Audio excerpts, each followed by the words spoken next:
லக்ஷ்மியா சக ரிஷிகேஷா தேவ்யா காருண்யரூபயா ரக்ஷக சர்வசித்தாந்தே வேதாந்தேபி ச கீயதே.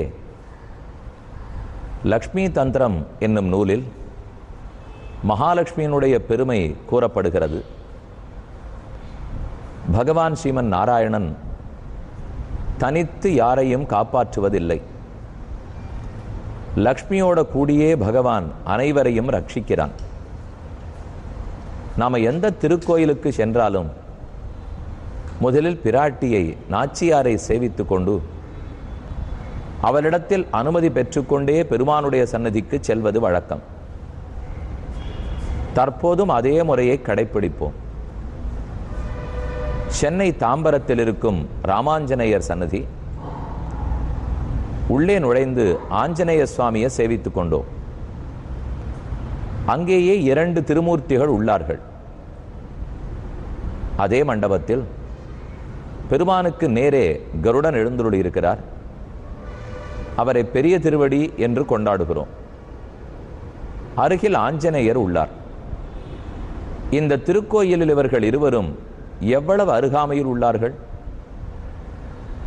ஆஞ்சநேயர் மகேந்திரகிரி மலையிலிருந்து லங்கையை நோக்கி தாவும் போது கருடனைப் போல பக்ஷிராஜன் கருடனைப் போல பறக்கக்கூடிய வல்லமை எனக்குண்டு, அப்படி பறக்க போகிறேன்னு தொடை தட்டி கொண்டுதான் தாவினார்.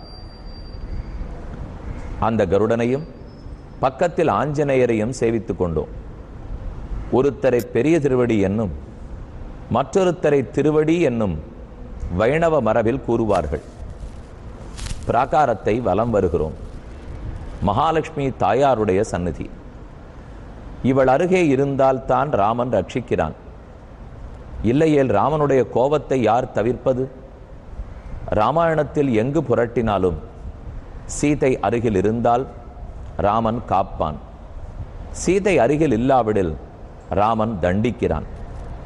ஆகையால் தானோ பெரியார்கள் கூறினது, காகாசுரன் தப்பித்தான் சீதை அருகிலிருந்து காத்தபடியால், ராவணன் அழிந்து போனான் சீதை அருகில் இல்லாதபடியால். மாரீச்சனை கொன்றபோதும் சீதையினிடத்திலிருந்து வெகு தூரத்துக்கு அப்பால் ஓட்டிச் சென்றே ராமன் அழித்தான். 14,000 இராக்கதர்களை ஜனஸ்தானத்தில் முடித்த போதும் அங்கே சீதை இல்லை. இப்படி எங்கு நோக்கினாலும் சீதை இருந்தால் ராமன் காக்கிறான். ஆக ராமன்னு சொல்லுவதை காட்டிலும் ஸ்ரீராமன் என்றுதான் சொல்ல வேண்டும். ஸ்ரீ என்ற சொல்லே மகாலட்சுமியை குறிக்கும். காந்தஸ்தே புருஷோத்தமஹ பணிபதி சையாசனம் வாகனம் வேதாத்மா விஹகேஸ்வரஹ யவனிகாமாயா ஜெகன்மோகினி பிரம்மேஷாதி சுரவ்ரஜஸ்ததைதஸ்த்வத்தாசதாசீகணஹ ஸ்ரீரித்தேவச்ச நாமதே பகவதி ப்ரூமஹ கதம் ஸ்துவாம் வயம். ஆளவந்தார் சதுஷ்லோகிங்கிற பிரபந்தத்தில் ஸ்ரீஹி என்னும் ஒற்றை எழுத்து திருநாமத்தின் பெருமை கூறுகிறார். அவர் நன்கு படித்தவர், பக்தர். ஆளவந்தார் கூறியது இருக்கட்டும். லக்ஷ்மிக்குண்டான மகாத்மியத்தை மாரீச்சன் கூறுகிறார். அப்பிரமேயம் கி தத்தேஜா யஸ்ஸா ஜனகாத்மஜா. சீதையோட கூடின ராமனிடத்தில் ராவணா அபச்சாரப்படாதே. தனித்த ராமனை கூட சமாளித்து விடலாம். ஆனால் சீதாராமர்களிடத்தில் குற்றம் புரியவே கூடாது. இதோ சீதை என்னும் இளம் பெண்ணனுடைய உருவத்தை கொண்டே மகாலட்சுமி வீற்றிருந்த திருக்கோலத்தில் எழுந்தருளியுள்ளார். வலது திருக்கையாலே ஆரும் பயப்பட வேண்டாம், ராமனுக்கு கோபம் ஏற்பட்டாலும் நாம் காத்து கொடுக்கிறோம் என்று கூறுகிறாள். இடது திருக்கையாலே தன் திருவடிகளையே பற்ற வேணும் என்று காட்டுகிறாள். வரதஹஸ்தம் அபயஹஸ்தம் என்று 2 திருக்கைகளை கூறுவார்கள். சீதாயனம்னு பேர் வைத்திருக்க வேண்டும். ராமாயணத்துக்கே சீதா சரித்திரம் என்னும் மற்றொரு திருநாமம் உண்டு. கீழே ஒரு நாள் கூறினேன். பிள்ளை லோகாச்சாரியர் ஸ்ரீவச்சனபூஷணம் என்னும் நூலிலே இதிகாச சிரேஷ்டமான ஸ்ரீராமாயணத்தால் சிறையிருந்தவளேத்தம் சொல்லப்பட்டது. சிறையிறந்த சீதையினுடைய ஏற்றம்தான் ராமாயணம் முழுவையும். இன்று நாம் சீதையை சேவித்து கொள்ளக்கூடிய மகாலட்சுமி வடிவமாகவே சீதை எழுந்தருளியிருப்பதை சேவித்து கொண்டோம். இனி கேள்விகளுக்கு செல்வோம். கோன்வஸ்மின் சாம்பிரதம் லோகே குணவான் கஷ்ட வீரியவான் தர்மஜ்ஞ 3 கேள்வி பதில்கள் பார்த்துட்டோம். அடுத்தது யாரு கிருத்தஜ்ஞன், கிருத்தஜ்ஞன்னால் செய் நன்றி அறிந்தவன், கிருத்தகனன் என்னால் செய் நன்றி கொன்றவன். ராமன் அதீதமாக செய் நன்றி அறிந்தவன். என்னன்றி கொன்னார்க்கும் உய்வுண்டாம், உய்வில்லை செய் நன்றி கொன்ற மகர்க்கு. எதவனா மறக்கலாம், ஆனால் நாம் பெற்றுக்கொண்ட உபகாரத்தை உதவியை மறக்கவே கூடாது. ராமனுக்கு அதை பற்றி பெருமையே உண்டே. கதஞ்சித் உபகாரேன கிருத்தேன ஏகேன துஷ்யதி நஸ்மரத்யபகாராணாம் சதமபி ஆத்மவத்தையா. வால்மீகி பகவான் சொல்றார், யாரான ஒருத்தர் சிறு உதவி புரிந்திருந்தால் அதை வெகு காலத்துக்கு ராமன் ஞாபகம் வைத்து கொண்டிருப்பான். யாரேனும் தன்னிடத்தில் தவறு புரிந்தால் அது எத்துணை பெரிய தவறாக இருந்தாலும் அதை அப்போதே மறந்து மன்னித்து விடுகிறான். கதஞ்சித் உபகாரேன, ஒரு சிறு உதவி செய்திருந்தாலும் அதை மறக்கவே மாட்டான். இதுதான் உத்தம புருஷர்களுக்கு அடையாளம். நாம் எப்படி நடந்து கொள்வோம்?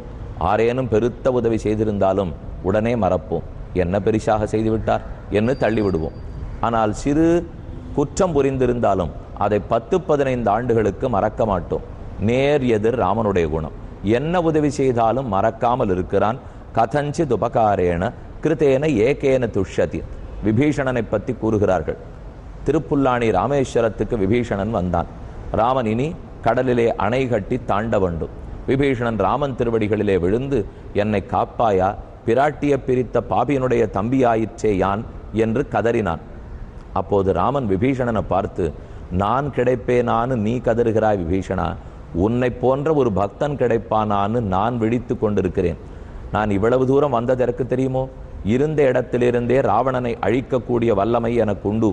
சீதையை நான் பறிகொடுத்திருக்கவும் வேண்டாம், காட்டில் தவிக்கவும் வேண்டாம், உன்னோடு தோழமையும் வேண்டாம், ஏதும் தேவையில்லை. அயோத்தியிலிருந்தே அழித்திருப்பேன், ஏன் வைகுந்தத்திலிருந்தே அழித்திருப்பேன். கீழே இறங்கி வந்ததே உன் போன்ற ஒரு பக்தன் கிடைப்பனா என்பதற்காகத்தான். நீ எனக்கு எவ்வளவு பெரிய உதவி பண்ணியிருக்காய் தெரியுமா? லங்கையிலிருந்து பறந்து இவ்வளவு தூரம் வந்தாயே, நானன்றோ அங்கு வந்து லங்கையில் உன்னை அங்கீகாரம் பண்ணியிருக்க வேண்டும். நீ வந்ததே பேருதவி, அதை இப்போதே நான் ஏற்றுக்கொள்ளுகிறேன் என்று ராமன் சொன்னார். நமக்கு ரொம்ப ஆச்சரியமாக இருக்கும். நம்முடைய மனைவியை ஒருத்தன் பிரித்து தூக்கி கொண்டு போகிறான், அவனிடத்திலிருந்து தம்பி வருகிறான், அவனிடத்தில் ராமன் இவ்வளவு அன்பு காட்டுகிறாரே எதற்கு? அதுவும் வெட்கப்பட்டு பேசினான் ராமன்.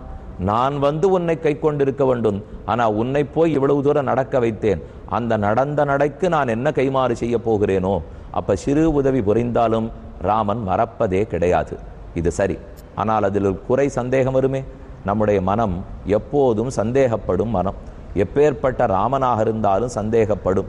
சுக்ரீவன் ராமனுக்காக எவ்வளவு செய்ய போகிறான்?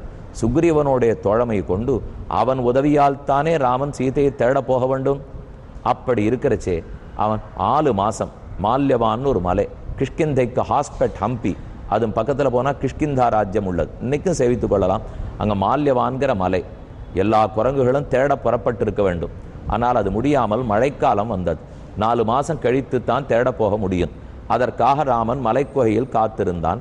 4 மாசம் முடிந்தது. சுக்ரீவன் வந்திருக்க வேண்டும். ஆனால் புது அரசு, இப்போதுதான் இழந்த மனைவியை திரும்ப பெற்றிருக்கிறான். ஆகையால் காமசுகத்தில் ஈடுபட்டு ராமனுக்கு உதவப் போக வேண்டும்ங்கிறத மறந்தான். ராமனுக்கு கோபம் வந்து அருகில் இருக்கும் லக்ஷ்மணனை பார்த்து, போ லக்ஷ்மணா, நான் இப்படி சொன்னேன்னு சொல்லிவிட்டு வா. என்ன சொல்ல வேண்டும் அண்ணா என்று லக்ஷ்மணன் கேட்டார். நச சங்குச்சித பந்தாக ஏனவாலி ஹதோகதா மா வாலிபதம் அன்வகாக. வாலி போன வழியை ராமன் இன்னும் மூடவில்லை, திறந்து வைத்திருக்கிறான். சுக்ரீவா, நீ அதில் விழுந்து விடாதே என்று சுக்ரீவனிடத்தில் சொல்லி வா. லக்ஷ்மணன் புறப்பட்டார். நேர போனார். அப்புறம் சமாதானம் அடைந்தது. திரும்ப வந்தார்கள். குரங்குகள் தேட புறப்பட்டனான்னு கதை. நமக்கு சந்தேகம் வரும், அவ்வளவு தூரம் செய் நன்றி அறிந்தவனாக ராமன் இருந்தால் சுக்ரீவனை தம்பி என்றும் தோழன் என்றும் சொல்லிக்கொண்டு அவனிடத்தில் உதவியை எதிர்பார்த்து கொண்டு அவனை கொன்று விடுவேன், வாலி விழுந்த மார்க்கத்தில் விழுந்து விடாதே என்று ராமன் பயப்படுத்தலாமா? அப்ப செய் நன்றி அறிந்தவரா ராமன்? செய் நன்றி கொன்றவர் போல் இருக்கிறதேன்னு தோணும். அது உண்மை அல்ல. ராமன் இதை எதுக்கு தெரியுமா சொன்னார்? திரும்ப இலக்குவனை பார்த்தவுடன் லக்ஷ்மணன் ராமனிடத்தில், ராமா, சுக்ரீவனை கொன்றுவிட்டு வரட்டுமா என்று கேட்டார். ராமன் அப்போது அவனை தடுத்து பதில் கூறினான், கொல்லக்கூடாது லக்ஷ்மணா, அவனோட கொல்லுவதற்காகவா நட்பு கொண்டோம்? அவனை தம்பின்னு சொன்னோம், பயப்படுத்தி விட்டு வா போதும். வாலி போன மார்க்கத்தை மூடவில்லை, விழுந்து விடாதே. இந்த வார்த்தை கேள்விப்பட்டால் பயந்து வருவான் என்று தன் நண்பனை பயப்படுத்தி திருத்தனம் என்கிற நல்லெண்ணத்தோட ராமன் சொன்னானே தவிர அவனை கொன்றுவிட வேண்டும்ங்கிற எண்ணம் இல்லை. அதை ராமன் பேசியிருக்கவே வேண்டாம். பேசாமல் இருந்திருந்தாலே லக்ஷ்மணன் போய் கொண்டிருப்பான். லக்ஷ்மணனை தடுத்ததே ராமனின் செயல். ஆக செய் நன்றி அறிந்தே ராமன் சுக்ரீவனை ஒன்றும் செய்யாமல் விட்டான். அப்ப கிருத்தஜன் யார்? ராமச்சந்திரனே. 4வது கேள்வி முடிந்தது. அடுத்த 5வது கேள்வி, யார் சத்தியவாக்கியன்? உன்னையே பேசுபவன் யார்? அதுல மட்டும் யாருக்கும் சந்தேகம் இருக்க முடியாது. ராமன் தான் சத்தியவாக்கியன். ராமோ விக்கிரகவான் தர்மஹ சாது சத்தியபராக்கிரமஹ ராமோ திர்நாபிபாஷதே. ராமனே சொல்லுகிறார், நான் 2வது வார்த்தை பேசி அறியேன். ஒரு சொல்லே தான் சொல்லுவார், ஓர் அம்பு தான் விடுவார், ஒரு மனைவி தான், ஒரே செயல்தான், ஒரே எண்ணம்தான். எதிலும் ராமனுக்கு 2வது இல்லை. அப்ப பேச்சும் ஒன்றுதான். சத்தியவாக்கியன்.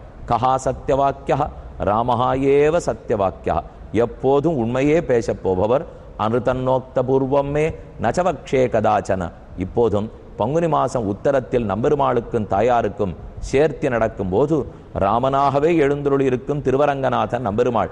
அவர் ராமானுஜரத்தில் கத்தியத்திரயத்தை அவர் கூறிய போது சொல்லுகிறார், அனுதன் நோக்த பூர்வமே நச்சவக்ஷே கதாச்சன. முன்னாலும் நான் பொய் சொன்னது கிடையாது, இனிமேலும் பொய் சொல்லப் போவதில்லை, இப்போதும் பொய் சொல்லவில்லை.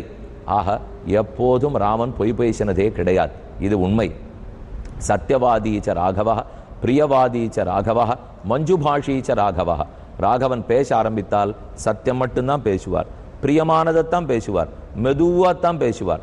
அவசரப்பட்டு அள்ளி தெளித்து உடைத்து புண்படுத்தி ஏதும் ராமன் செய்ய மாட்டார். வாக்மி ஸ்ரீமான்னு கொண்டாடியிருக்கார். என்ன ஸ்ரீமத்துவம்? பேச்சுவன்மை தனி, அதுலேயும் உண்மைதான் பேசுவார். கண்டதை உள்ளபடி உணர்ந்து உள்ளபடி பேசப் போபவன் தான் ராமன். இது எல்லாமே சரி. ஆனால் ராமன் ஒரு இடத்தில் பொய் கூறியிருப்பார் போல் இருக்கிறதே. எங்கு? காட்டுக்கு புறப்படுகிறார்கள். அப்ப ராமன் ஒரு வார்த்தை சொல்றார், வனவாசோ மகோதயா. எனக்கு நாடு வேணுமா காடு வேணுமான்னு கேட்டால் காட்டை தேர்ந்தெடுப்பேன். காட்டில் இருப்பது எனக்கு மிகவும் பிடித்தந்தான். ஏனெனில் அங்கு இருக்கிற ரிஷிகளிடத்தில் போய் நிறைய அர்த்தங்களை கேட்டுக்கொள்ள வேண்டும், சாதுக்களோடு இருக்க வேண்டும். ஆக நாட்டில் இருப்பதை விட காடு எனக்கு பிடிக்கும் என்று ஓர் முறை ராமன் கூறிவிட்டார். இவர் உண்மையே பேசுபவராக இருந்தால் கடைசி வரை அப்படித்தானே பேசியிருக்க வேண்டும். ஆனால் மற்றொரு இடம், இப்போது ஜட்டாயு மரித்து விழுந்தார். அவரை எடுத்து மடியில் வைத்துக்கொண்டு ஈமச்சடங்குகளை முடித்தான். திருப்புட்குழி திவ்யதேசத்தில் சேவிச்சிருப்பிலே, கிருத்ர புஷ்கரணி ஜட்டாயுவுக்கு அங்குதான் ஈமச்சடங்குகளை ராமன் செய்தார்னு ஐதிஹ்யம். அங்குதான் போரேற்று நாயனார் விஜயராகவ பெருமாள் எழுந்துருளி உள்ளார். அப்ப ராமன் லக்ஷ்மணனை பார்த்து அழுகிறார், ராஜ்யாத்து பிரம்சா வனே வாசா சீதா நட்டா ஹதோத்விஜா என ராஜ்யத்திலேருந்து வெளியில் தள்ளினார்கள். அரசவையை இழந்தேன், வனவாசம் பெற்றேன், மனைவியை இழந்தேன், இதோ உயர்ந்த ஜட்டாயுவையும் இழந்தேன். என்னுடைய பாவத்தை கண்டால் அந்த என் பாவம் நெருப்பை கூட எரித்துவிடும். நிர்தகேதபி பாவகம். பாவகம்னா நெருப்பு. நெருப்பை கூட என் பாபங்கள் எரித்து விடும் போல் இருக்கிறதே. இதென்ன காட்டுக்கு வந்து நான் இவ்வளவு துன்பப்படுகிறேனே என்று ராமன் வந்து கொள்ளுகிறான். நமக்கு சந்தேகம், ராமன் உண்மை பேசியவரா இருந்தா நாட்டில் இருக்கிறத விட காட்டுக்கு போறது திருப்தின்னு முன்னால் கூறிவிட்டு இதோ காட்டில் வந்து தவிக்கிறேன்னு இப்போது சொல்லிக்கொண்டால் இது நியாயமா? பொய்யான வார்த்தை இல்லையான்னு தோணும். இப்போ ஒன்று சொல்றேன், நாம் இங்க இருந்து புறப்பட்டு பதரிகாசிரமத்துக்கு போறோம். அதுக்குன்னு பணத்தெல்லாம் சேர்த்து கொண்டு கட்டப்பட்டு 15 நாள் பிரயாணம் பண்ணி மேல் மூச்சு வாங்க ஏறி பதரிகாசிரமத்துக்கு போறோம். பனிப்பார்வை பொழிகிறது. பனியெல்லாம் ஒரே பொழிஞ்சு போய் பாறையெல்லாம் விலகி போச்சு. இப்போ ஒன்றும் சேவை இல்லையா, சோறும் கட்டம், தண்ணீரும் கட்டம், எல்லாம் கட்டம். அப்போ உடனே நான் சொன்னேன், இருக்கிற இடத்திலே இருந்திருக்கலாம் இருக்கே, இங்க வந்து ரொம்ப சிரமமா இருக்கே. உடனே ஒருத்தர் சொன்னார், அப்ப பதரிகாசிரமத்தில் உமக்கு விருப்பம் இல்லைன்னு தானே சொல்லுகிறீர்? கண்டிப்பா விருப்பம்தான். பதரிகாசிரமத்துக்கு போன இடத்துல தரிசனம் கிடைத்தால் விருப்பம், இல்லை என்றால் இருக்கிற இடம் தேவையில்லை இல்லையா? இப்ப ராமன் காட்டுக்கு எதுக்கு வந்தார்? ஜட்டாயுவோட நன்கு வாழ வேண்டும்ங்கிற ஆசையோடு வந்தான். அப்படி பார்த்தால் நாட்டை காட்டிலும் காடு ராமனுக்கு இன்பம் தான் கொடுக்கும். ஆனா வந்த இடத்தில் ஜட்டாயு இறந்து போனார்னு பார்த்தால் அப்ப நாடே தேவையில்லைன்னு தோணிப்படாதா? அதனால ராமன் மாற்றி பேசவில்லை, வந்த இடத்தில் இழந்து விட்டோமேங்கிற பரிதாபம், அந்த இன்னாப்பாலே தான் ராமன் பேசினான். ஆகவே ராமனுடைய சத்திய வாக்கியத்துக்கு ஓர் குறையும் கிடையாது என்று இன்றும் பார்த்தோம். கிருத்தஜதை செய்நன்றி அறிந்தவன் ராமனே, உண்மை பேசுபவன் ராமனே. அப்படி உண்மையை பேச தூண்டுபவள் மகாலட்சுமியான சீதையே. மேலும் கேட்போம்.